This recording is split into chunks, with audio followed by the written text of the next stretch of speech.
Okay, on this segment I want to talk about what I call forever politics, and it'll apply pretty much about governments throughout history as well as governments that are in existence today, where we pretty much have two types. That's what I've come to the conclusion, that there's two types of government, and one of them I call a fair and honest referee government. And as far as describing it, I just say and, really. I mean, who hasn't been to a ball game and know what a referee does, or a baseball game, or you know what the umpire does? I mean, that's pretty pretty well known. And those kind of governments right now maybe are half the governments, I don't know. But there's a second kind of government which I definitely want to talk about, and I call it the King of the Hill government. And it's more all about power and stuff, and it does have criteria about it that we need to talk about. So let's look at now why I call it the King of the Hill is that my brother and I, when we were kids, used to go and get some neighborhood boys, and we'd find a little hill, and I'd get to the top and I'd say, oh, I'm King of the Hill. And there the other boys, they'd grab my legs and my pants and stuff, they'd pull me down, and then there's another guy, oh, I'm the King of the Hill, I'm the boss. And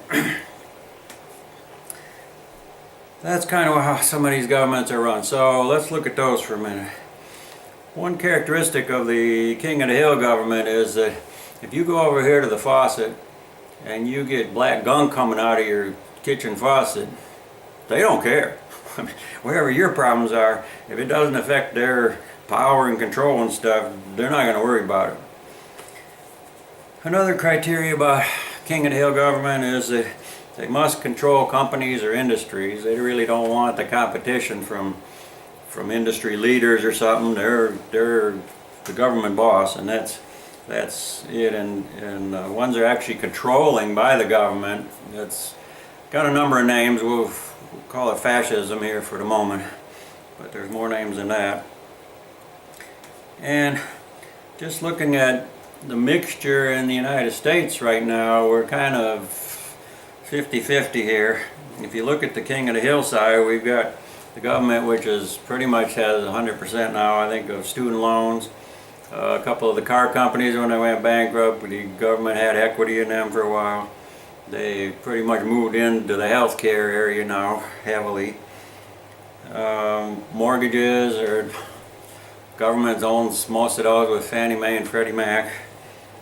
Schools and universities are heavily involved from the government, and of course there's regulations about just about everything you can imagine going on. So that's all King of the Hill kind of stuff. But on the other side, we do have a lot of thousands of private companies, big and small, in this country. So we have a mixture at the moment. But one of my concerns is that these two kinds of government aren't really compatible. I'm not sure they're going to stay down parallel paths for too much longer.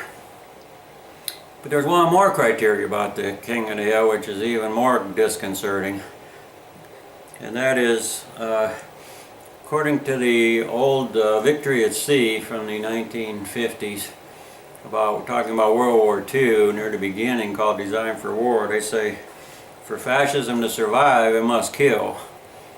And what they're talking about is if the government the King of the Hill gets strong enough and powerful enough, they want to keep their power. They don't care. And if they're strong enough, who's ever talking bad about them or against them or saying, we don't like what you're doing, they'll just start killing people. So that is a criteria.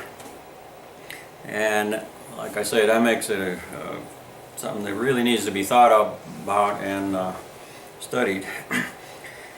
And I would say the creating money, creating dollars and stuff appeals to the King of the Hill kind of people more than it would the honest, fair and honest referee government type.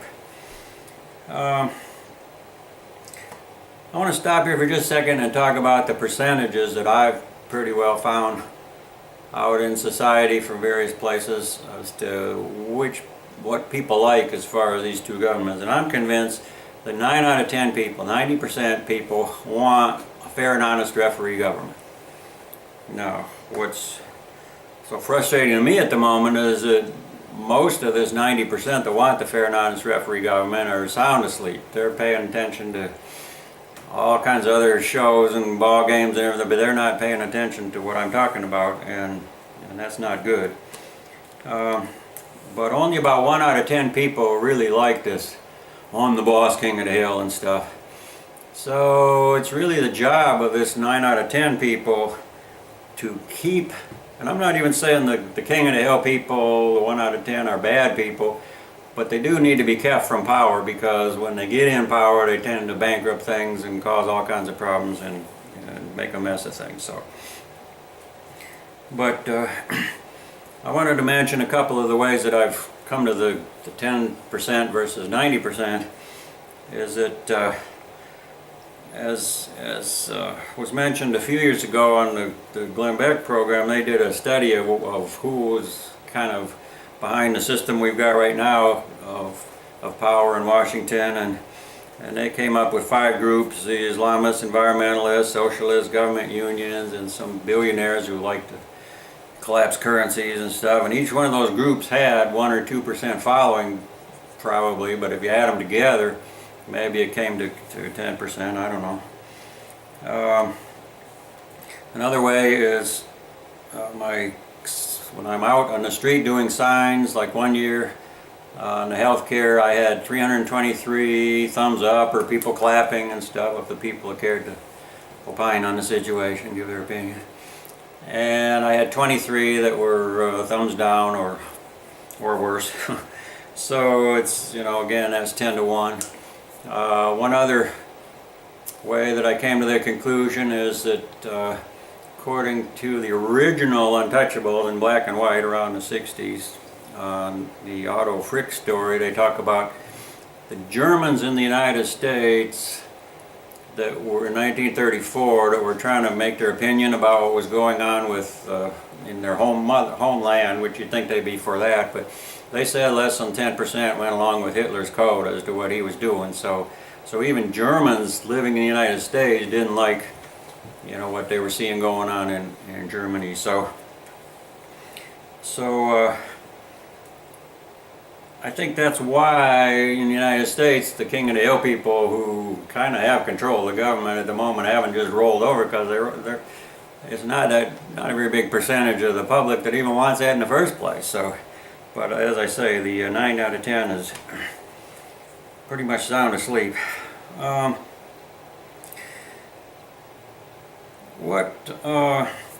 The fair and honest referee government kind of people are selling is mostly just free and open markets, and just do what the minimum government can do and leave us alone.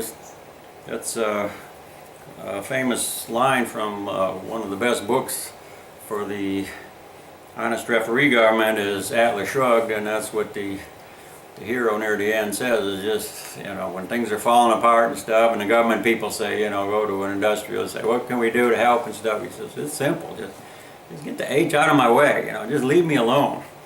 But believe me, the king of the hill people, they're going to be in your face the rest of your life. They're not going to leave you alone, so you have to figure out how to deal with it and how to, like I say, try to keep them out of power. But one of the ways that probably the best book for the king of the hill people is the Communist Manifesto, which says from each according to their ability and to each according to their need, where we're all supposed to get up in the morning, work for the government, and then the government will take care of us through our life. And that just isn't the way people think, and it's got nothing to do with incentives or anything. It's just all wrong, but it keeps being sold and tried and stuff, and a new crop of people keep turning 18 and voting and stuff every year, and a lot of people fall for it. So, but another part of what they try to promote is fairness and equality. Fairness and equality. So, they go to these college campuses and say, we're for fairness and more equality, and everybody's.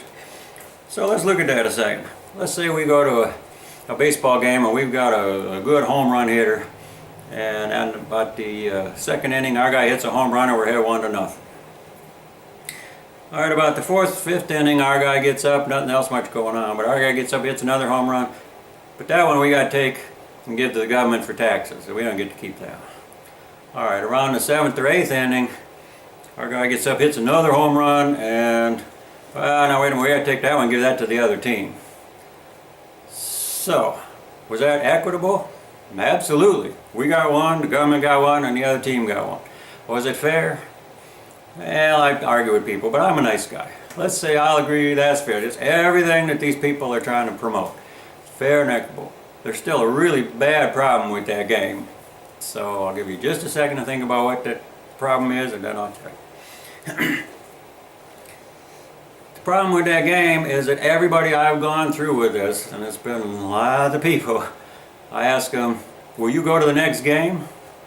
And they all say, no, I'm going to go to the next game. They stole the runs from our home run hitter. Why would I want to go to games where they're doing that? I mean, that doesn't make any sense. So the philosophy behind what the King of the Hill people are promoting is just doesn't work. It's just not good. Okay, generally what they try to promote is bigger and bigger government where they can have the most power. And the question I got for you is, what do governments produce?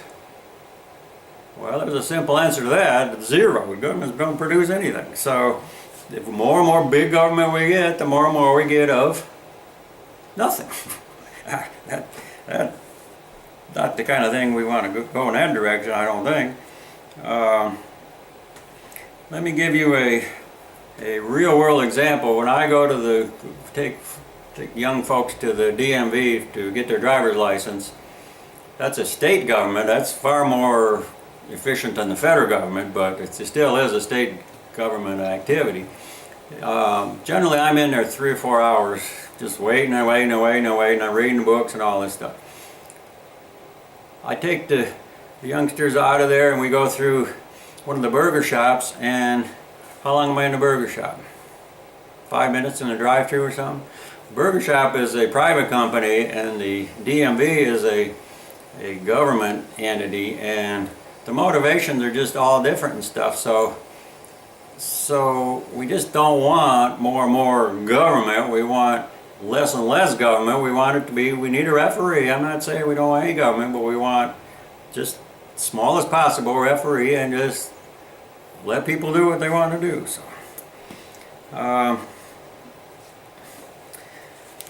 I guess that kind of wraps up my comments about my view of forever politics and history and what's going on in the world, except for a couple other things.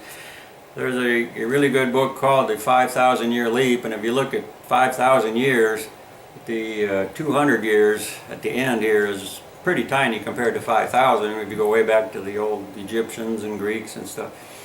And yet almost everything that's been developed, it's, you know, at all technical or fancy or even for diseases and stuff, has been developed in the last couple hundred years. And that's what the 5,000 Year Leap talks about, and the reason is pretty simple. It's the United States Constitution, which if you look at the very first half of the first sentence of the First Amendment, it says Congress shall make no law. It's the first time in the history of the world that a government was told, no, you can't do this stuff. You got to leave people alone. And it was just incredibly productive, and it's still functioning pretty good, but as I've said in other videos, it's with some of the amendments, it's got big problems. So, and finally, one other thing is, what if we completely lose the Constitution?